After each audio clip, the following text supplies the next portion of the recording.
ਮੇਰੇ ਨਾਲ ਮੌਜੂਦ ਨੇ ਸੰਗਤਾਂ ਦੇ ਨਿਹੰਗ ਸਿੰਘ। ਇਹਨਾਂ ਨਾਲ ਗੱਲ ਕਰਾਂਗੇ, ਜਾਣਾਂਗੇ ਕਿੱਧਰੋਂ ਆਏ ਨੇ, ਕੀ ਵਿਚਾਰ ਲੈ ਕੇ ਆਏ ਨੇ, ਕੀ ਵਿਚਾਰਧਾਰਾ ਗੁਰੂ ਨਾਨਕ ਦੀ। ਸਤਿ ਸ੍ਰੀ ਅਕਾਲ। ਸਤਿ ਸ੍ਰੀ ਅਕਾਲ ਜੀ। ਖਾਲਸਾ ਵਾਹਿਗੁਰੂ ਜੀ ਕੀ ਫਤਿਹ ਜੀ। ਮੈਂ ਜਥੇਦਾਰ ਬਾਬਾ ਬਲਦੇਵ ਸਿੰਘ ਪੰਥ ਅਕਾਲੀ ਤਰਨਾਦਲ ਮੁਸਤਰਾਪੁਰ ਅੰਸ ਬੰਸੀਤ ਭਾਈ ਆਤਮਾ ਸਿੰਘ ਸਾਕਾ ਨਨਕਾਣਾ ਸਾਹਿਬ ਵਾਲੇ ਜਦੋਂ 1921 ਵਿੱਚ ਸਾਕਾ ਹੋਇਆ ਸੀ, ਸਾਡੇ ਪਰਿਵਾਰ ਦੇ ਮੈਂਬਰ 8 ਦੀ ਸ਼ਹਾਦਤ ਉੱਥੇ ਹੋਈ ਸੀ। ਅਸੀਂ ਗੁਰੂ ਨਾਨਕ ਪਾਤਸ਼ਾਹ ਜੀ ਦੇ ਪ੍ਰਕਾਸ਼ ਪੁਰਬ ਦੀ ਸਭ ਸੰਗਤ ਨੂੰ ਲੱਖ ਲੱਖ ਵਧਾਈ ਦਿੰਦੇ ਆ।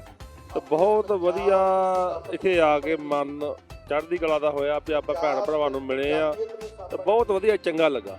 ਸਿਕਿਉਰਿਟੀ ਪੱਖੋਂ ਲਾ ਲਈਏ, ਹਰ ਪੱਖੋਂ ਸਾਡਾ ਬਹੁਤ ਸਤਿਕਾਰ ਕੀਤਾ। ਇੱਕ ਗੱਲ ਦੱਸੋ, ਉਹ ਸਮਾਧੀ ਹੈ ਸ਼ੇਰੇ ਪੰਜਾਬ ਦੀ, ਆਹ ਗੇਟ ਹੈ ਸ਼ੇਰੇ ਪੰਜਾਬ ਦੇ ਦੌਰ ਦੇ ਲਾਹੌਰ ਦਾ, ਕੀ ਕਹੋਗੇ? ਦਿਲ 'ਚ ਕੀ ਕੈਫੀਅਤ ਆਉਂਦੀ ਇੱਥੇ ਖਲੋ ਕੇ? ਇੱਕ ਸਿੱਖ ਨੂੰ ਇੱਕ ਦਿਲ 'ਚ ਕੀ ਮਚਲਦਾ? ਬਹੁਤ ਮਾਣ ਨੂੰ ਦੁੱਖ ਵੀ ਹੁੰਦਾ ਸਾਨੂੰ ਵੀ ਸਾਡਾ ਸਿੱਖ ਰਾਜ ਖੁੱਸ ਗਿਆ, ਤੇ ਇੱਕ ਮਾਣ ਵੀ ਹੁੰਦਾ ਵਾ ਵੀ ਇੱਥੇ 40 ਸਾਲ ਰਾਜ ਕੀਤਾ ਸਿੱਖਾਂ ਨੇ। ਲੇਕਿਨ ਇੱਕ ਚੀਜ਼ ਦਾ ਸਕੂਨ ਵੀ ਹੁੰਦਾ ਹੈਗਾ ਕਿ ਅੱਜ ਜਿਨ੍ਹਾਂ ਕੋਲ ਹੈ ਉਹ ਮਾਣ ਤੇ ਸਤਿਕਾਰ ਸਿੱਖ ਕੌਮ ਨੂੰ ਇੰਝ ਦਿੰਦੇ ਕਰ ਰਹੇ ਆ ਸਾਡਾ ਮਾਨ ਸਨਮਾਨ ਕਰ ਰਹੇ ਆ ਜਿਨ੍ਹਾਂ ਦੇ ਕੋਲ ਉਹ ਆ ਸਾਡੇ ਰਾਜ। ਸਤਿਕਾਰ ਤੇ ਕਰੇ, ਪਰ ਜਿਹੜਾ ਮਨ ਨੂੰ ਦੁੱਖ ਤੇ ਹੁੰਦਾ ਜਿਹੜੇ ਸਾਡੀ ਚੀਜ਼ ਖੁੱਸ ਗਈ ਆ। ਸਤਿਕਾਰ ਚਲੋ ਸਮੇਂ ਦੀ ਖੇਡ ਆ, ਪੰਜਾਬੀਆਂ ਕੋਲ ਹੀ ਰਾਜ ਆ। ਅਵਲ ਅੱਲਾ ਨੂਰ ਪਾਇਆ ਕੁਦਰਤ ਕੇ ਸਭ ਬੰਦੇ, ਕੌਣ ਭਲੇ ਕੋ ਮੰਦੇ। ਗੁਰੂ ਨਾਨਕ ਦੀ ਇਹ ਗੱਲ ਨਾ ਮੇਰਾ ਦਿਲ ਮੋਹ ਲੈਂਦੀ, ਠੀਕ ਹੈ ਕਿ ਕਿਸੇ ਨੂੰ ਭੇਦ ਭਾਵ ਨਾ ਰੱਖੋ, ਠੀਕ ਹੈ।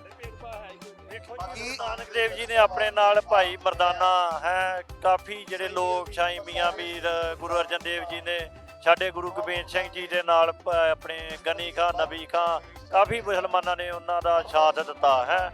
ਤੇ ਸਾਡੇ ਗੁਰੂ ਸਾਹਿਬ ਨੇ ਵੀ ਧਰਮ ਦਾ ਭੇਦ ਨਹੀਂ ਕੀਤਾ। ਉਹਨਾਂ ਨੇ ਕਿਹਾ ਕਿ ਜੇ ਮੁਸਲਮਾਨ ਆ ਤਾਂ ਮੁਸਲਮਾਨ ਧਰਮ ਦੇ ਵਿੱਚ ਪੱਕਾ ਹੋਣਾ ਚਾਹੀਦਾ ਹੈ, ਪਰ ਇਹ ਆ ਵੀ ਸਿਧਾਂਤ ਦਾ ਜਿਹੜਾ ਵਾ ਇਨਸਾਨੀਅਤ ਸਿਧਾਂਤ 'ਚ ਬੰਦਾ ਪੱਕਾ ਹੋਣਾ ਚਾਹੀਦਾ ਵਾ, ਧਰਮ ਦੀ ਕੋਈ ਗੱਲ ਨਹੀਂ। ਵੱਧ ਕੇ ਉਹ ਕਹਿੰਦੇ ਨਾ ਗੁਰੂਆਂ ਦੀ ਬਾਣੀ ਦਾ ਮਾਣ ਯਾਦ ਰੱਖ, ਇਸ ਪੱਗ ਦਾ ਮਾਣ ਯਾਦ ਰੱਖ। ਤੇ ਜਿਹੜਾ ਪੱਗਾਂ ਦਾ ਮਾਣ ਤੁਸੀਂ ਦਿੱਤਾ ਪੰਜਾਬ ਨੂੰ, ਮੇਰੇ ਕੋਲ ਅਲਫਾਜ਼ ਨਹੀਂ ਹੈਗੇ। ਇੱਕ ਮੁਸਲਮਾਨ ਹੋਣ ਦੇ ਨਾਤੇ ਮੁਸਲਮਾਨ ਪੱਗਾਂ ਦਾ ਮਾਣ ਭੁੱਲਦੇ ਜਾ ਰਹੇ ਨੇ। ਕੁਝ ਸਿੱਖਾਂ 'ਚ ਵੀ ਇਦਾਂ ਦੇ ਲੋਕ ਆ ਗਏ ਨੇ ਜਿਹੜਾ ਪੱਗਾਂ ਦਾ ਸਤਿਕਾਰ ਨਹੀਂ ਕਰਦੇ, ਲੇਕਿਨ ਜਿਹੜਾ ਬੰਦਾ ਪੱਗ ਪਾਉਂਦਾ ਨਾ, ਦੁਮਾਲਾ ਪਾਉਂਦਾ, ਠੀਕ ਹੈ, ਨਿਹੰਗ ਸਿੰਘ ਬਣਦਾ ਤੇ ਲੋਕਾਂ ਵਾਸਤੇ ਜੀ ਕੇ ਦਿਖਾਉਂਦਾ। ਇੱਕ ਹਰੀਪੁਰ ਬਣ ਗਿਆ ਹਰੀ ਸਿੰਘ ਨਲਵਾ ਦਾ। ਤੁਹਾਨੂੰ ਕੀ ਲੱਗਦਾ ਸਾਨੂੰ ਹਿਸਟਰੀ ਨਹੀਂ ਪਤਾ? ਸਾਨੂੰ ਅਸੀਂ ਪੰਜਾਬ ਦਾ ਹਰ ਹੀਰੋ ਸਾਡਾ ਹੀ।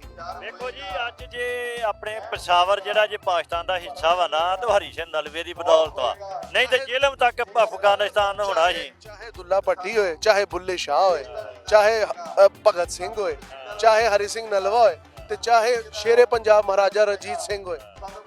ਇੱਥੇ ਇੱਕ ਮਸਜਿਦ ਬਣਾਈ ਹੈ ਮਾਈ ਮੋਰਾ ਵਾਲੀ ਦੀ ਮਸਜਿਦ, ਤੇ ਲੋਕੀ ਸਾਡੇ ਵਿੱਚ ਪਾਉਂਦੇ ਨੇ ਵੰਡ ਕਿ ਜੀ ਇੱਥੇ ਘੋੜੇ ਬੰਨੇ ਬਾਦਸ਼ਾਹੀ ਮਸਜਿਦ, ਵੰਡ ਪਾਉਂਦੇ ਨੇ ਨਾ। ਸੋਨਾ ਲਵਾਇਆ ਸੀ ਮਸਜਿਦਾਂ ਦੇ ਉੱਤੇ ਮਹਾਰਾਜਾ ਰਣਜੀਤ ਸਿੰਘ ਨੇ। ਕਿੰਨੇ ਉਹਨਾਂ ਦੇ ਵਜ਼ੀਰ ਮੁਸਲਮਾਨ ਸੀ, ਉਹਨਾਂ ਦਾ ਜਿਹੜਾ ਖਜ਼ਾਨਾ ਮੰਤਰੀ ਫਕੀਰ ਜੀਜੂਦੀਨ ਉਹ ਮੁਸਲਮਾਨ ਸੀ, ਫਿਰ ਉਹਨਾਂ ਦਾ ਜਿਹੜਾ ਤੋਪਖਾਨੇ ਦਾ ਇੰਚਾਰਜ ਸੀ ਗੋਛਾ ਖਾਨ ਉਹ ਵੀ ਮੁਸਲਮਾਨ ਸੀ। ਉਹ ਵਿਤਕਰਾ ਨਹੀਂ ਕਰਦੇ। ਕੌਣ ਨੇ ਲੋਕ ਜਿਹੜੇ ਇਦਾਂ ਦੀ ਤਕਸੀਮ ਪਾਉਂਦੇ? ਉਹ ਕੋਈ ਸ਼ਰਾਰਤੀ ਲੋਕ ਆ ਜਿਹੜੇ ਧਰਮ ਦੇ ਨਾਂ ਤੇ ਵੰਡਣਾ ਚਾਹੁੰਦੇ ਆ, ਹਰ ਜਗ੍ਹਾ ਹੁੰਦੇ ਆ।